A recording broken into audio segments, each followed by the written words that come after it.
If you've looked at YouTube trends Yeah. or TikTok or really any screen at all in the last 24 months, you've definitely seen the numbers. Oh, yeah. And if you haven't seen them, you have absolutely felt the vibrations. We are talking about 65 billion views. Which is a number that honestly it breaks the human brain. I mean, it rivals the GDP of small nations. Right. But instead of oil or tech exports, this entire economy is built on grimacing human heads popping out of mobile toilet bowls. It is the Skibidi phenomenon. And I think for a lot of people, even those who consider themselves, extremely online. Yeah, the chronically online crowd. Exactly. There is this huge tendency to just write this off as brain rot. Just digital junk food for Gen Z or Gen Alpha. Totally. But when you look at 65 billion views across different platforms, yeah, you aren't looking at a fluke. You're looking at a masterclass in algorithmic dominance. Absolutely. If you dismiss it as just noise, you are missing arguably the most fascinating evolution in media since the birth of the internet meme itself. This isn't just some random slang term. It is a full-blown case study in how visual storytelling, pop music, and internet culture have all merged into this perfect storm. So that is our mission for this deep dive today. We are just going to translate modern slang so you can survive this conversation with a 10-year-old. Haha. Though that is a very nice bonus for our listeners. It really is. But we are going to unpack the entire Skibidi Toilet franchise as a piece of modern media and a genuine linguistic event. Because it really is an event. Right. We're going to look at the origin of the web series, the musical mashup that birthed the actual sound, and how it evolved into a dictionary-recognized term with somehow no fixed meaning. And we should probably start by clarifying that when we say franchise, we aren't using that word lightly. Not at all. This isn't just a couple of funny clips you scroll past. This is a sprawling narrative with deep lore, heroes, villains, and this massive technological arms race. Right. So let's get into the source of the madness here. The whole Skibidi concept didn't just manifest from the ether in the mid-2020s. It came from a very specific creator. It did. A creator named Alexei Gerasimov. He's a YouTuber based in Georgia. The country, not the state. Yes, the country. Mm-hmm. And he runs the channel at Dafuk Boom. And what's really interesting is that before February 2023, he was already doing pretty well on YouTube. Making animation content. Right. But then he dropped this incredibly short clip of a head inside a toilet singing a mashup song. And to paint a picture for you listening, the premise of the Skibidi Toilet series is, well, it's a dystopian yet highly comic war. It's so absurd. It really is. You have these mobile toilet bowls, and out of the bowls emerge these leering, grimacing human heads. The combatants on one side. Exactly.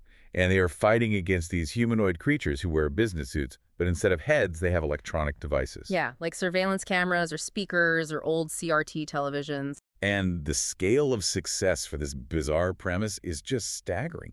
I mean, the data you brought in shows this isn't just a niche internet joke. No, it's a massive media empire at this point. That very first video, it has tens of millions of views on its own. Wow. The series is nearing 200 installments now. The channel has over 47 million subscribers. And that key stat from the Washington Post that you mentioned earlier, 65 billion views across various platforms. 65 billion.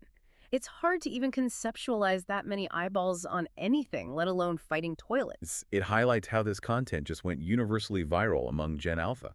The sheer absurdity of the concept versus those staggering numbers is wild. It is. And it works because it relies on visual language. Right, there's a specific aesthetic to it. Exactly. Gerasimov uses Source Filmmaker, or SFM, which gives it that jerky, slightly uncanny video game look that kids and gamers instantly recognize. But the visual is only half the equation. We have to talk about the soundtrack. Because I think the central question for anyone observing this is, why that specific word? Why Skibidi? Yeah, where does that sound actually come from? Because the toilet heads in those early episodes were always shown singing this very specific musical mashup. And the musical DNA of that mashup is fascinating. It's two completely different tracks forced together. Right. First, you have Timbaland's massive 2007 hit, Give It To Me. An absolute classic. Yeah. And then that beat is mashed up with a 2022 track by a Bulgarian artist named Bizer King. The song is called Dom Dom. Yes, that's the one. And what Bizer King does in that track is he features this bridge of scat-style singing. So he's just improvising rhythms with his voice. Exactly, singing these nonsense lines. Linguistically, I should technically term it a non-lexical vocable. A non-lexical vocable, meaning it's a word that functions as sound but has no actual dictionary definition. Right, like la la la or oh ooh. And Yeah. the specific vocable he sings in the track sounded exactly like skibidi. Skibidi dop dop, yes, yes. Yes, precisely that. And what's crazy is how that evolved. Because for the first 8 or 9 episodes of the web series, the word was just part of the song the toilets sang. Right, it was just the soundtrack to the bad guys arriving. But then it completely detached. It detached from the song, it detached from the web series, and it just became a meme on its own. It really did. It entered the core brain rot vocabulary of Gen Alpha. Which brings us to decoding the meaning of the word. Because once it escaped the web series, it took on a life of its own. And this is where we attempt to define the word for you. But the massive twist here is that, well, it doesn't actually have a fixed meaning. It refuses to have a fixed meaning, and that's what drives older generations crazy. Right, because usually slang translates directly. Cool means good, square means boring. But Skibidi doesn't work like that. And we know this because major dictionaries are actually tracking it now. Which is wild to think about. It is. Merriam-Webster officially defines it as being used for a humorous, expressive, and ironic effect. Humorous, expressive, and ironic effect. That is so broad. Oh, it gets broader. Cambridge Dictionaries actually named it one of their words of the year in 2025. You're kidding? Nope. And their definition is incredibly loose. They say it can mean cool, it can mean bad, or it can be used with no real meaning at all, purely as a joke. So it means good, bad, and nothing, all at the same time. Exactly. So let's give some concrete examples of how a listener might actually hear this used out in the wild, because you hear it as an expletive replacement a lot. Yes. Like, oh, my skibidi. Or what's skibidi? Right. It takes the bite out of a swear word and makes it instantly silly. And then you hear it used as an adjective.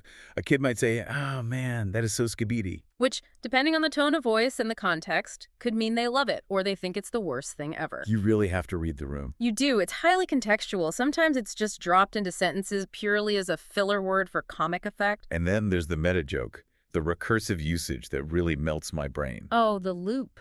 Yeah. The phrase, the skibidi of skibidi is skibidi. Haha. It's pure internet dadaism. It's acknowledging that the word is nonsense, the source material is nonsense, and everyone saying it is just participating in the shared absurdity. It's like a linguistic inside joke for an entire generation. Exactly. If you try to pin down the definition, you're missing the point. The point is the energy of the word. So to recap this entire journey we've been on, we started with a scat-singing bridge in a 2022 Bulgarian pop song. Mashed up with Timbaland.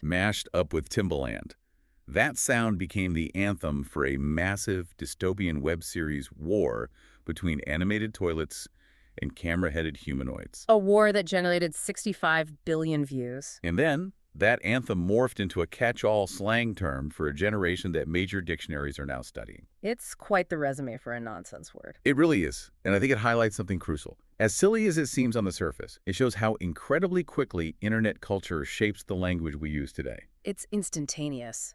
A trend on YouTube can change the vocabulary of millions of kids globally in a matter of weeks. Without any traditional media gatekeepers involved. None. The algorithm finds the audience, and the language spreads frictionlessly. Which leaves us with a really fascinating question to chew on. Yeah, I want to leave you with this final thought.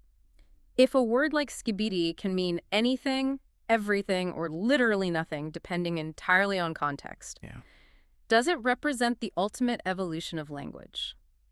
Are we moving toward a future where the vibe and the shared cultural reference matter far more than the actual rigid definition of the words we speak? Oh, that is a wild thought to mull over. A vibe-based global dialect. It might be the first true word of that dialect. Well, thank you for taking the plunge into the absolute deep end of Gen Alpha slang with us today. Hopefully you feel a little more prepared the next time you hear someone shout about a skibidi toilet. Or at least you'll know exactly which Bulgarian pop song to blame. Haha, exactly. Thanks for joining us on this deep dive. We'll catch you next time.